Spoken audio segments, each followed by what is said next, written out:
माधवनगर बुधगाव परिसरात मोकाट डुकरांच्या वाढत्या उपद्रवामुळे शेतकरी व ग्रामस्थांचे जनजीवन विस्कळीत झाले असून या प्रश्नावर तातडीने उपाययोजना करण्याची मागणी करत पालकमंत्री आणि जिल्हाधिकारी यांना ग्रामस्थांकडून निवेदन देण्यात आले आहे। प्रशासनाने त्वरित कारवाई न केल्यास रास्ता रोको आणि आमरण उपोषणाचा इशाराही ग्रामस्थांनी दिला आहे।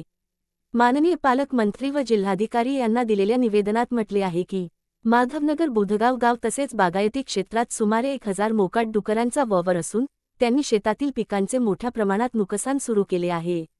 ऊसासह ज्वारी, मका, गहू आणि जनावरांच्या चाऱ्याची पिके डुकरांकडून उद्ध्वस्त होत असल्याने शेतकऱ्यांचे मोठे आर्थिक नुकसान होत आहे।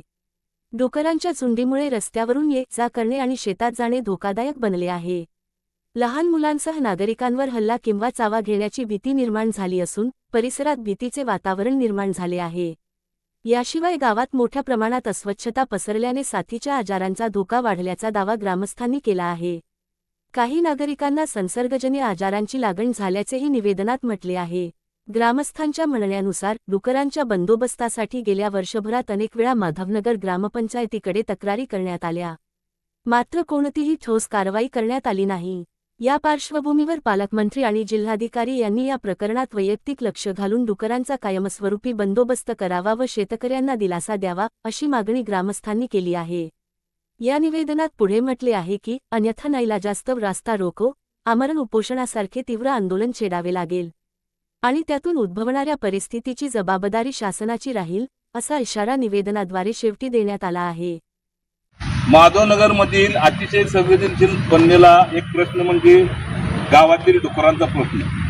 गावामध्ये कमीत कमी 1000च्या पुढे डुकरे झाले असून या डुकरामुळे गावातील सर्व बुधगाव माधवनगरमधील सर्व शेतकऱ्यांचे अतिशय प्रचंड प्रमाणात नुकसान चालू झाले आहे। तसेच या डुकरामुळे गावामध्ये रोगराई पसरण्यास सुरुवात झाली असून 10 ते 12 लोक प्रभावित झालेले आहेत। या डुकरामुळे अतिशय घाणेरडा प्रकार गावात चालू असून या डुकरांचं काय केलं पाहिजे हा सर्वसामान्य माणसापुढे पडलेला प्रश्न आज आम्ही इथं स्वतः कलेक्टर साहेब, सांगली जिल्ह्याचे कलेक्टर साहेब आणि सांगली जिल्ह्याचे पालकमंत्री माननीय चंद्रकांत दादा पाटील यांना निवेदन देऊन हा प्रश्न त्यांच्या हातात सोपवला आहे की योग्य ती दक्षता घेतील, योग्य ती काळजी घेतील व गावातील डुकरांचा संपूर्णपणे नायनाट करतील ही आम्ही आशा करून हे सर्व प्रकरण केले आहे। त्याबद्दल निवेदन दिलेलं आहे। याच्या पुढे जर डुकरे जर गावात दिसली तर त्यानंतर मात्र आम्ही कुठेही न थांबता अमरण उपोषणास तयार आहोत आणि गावकऱ्यांनी अमरण उपोषणाचा निर्णय घेतलेला आहे।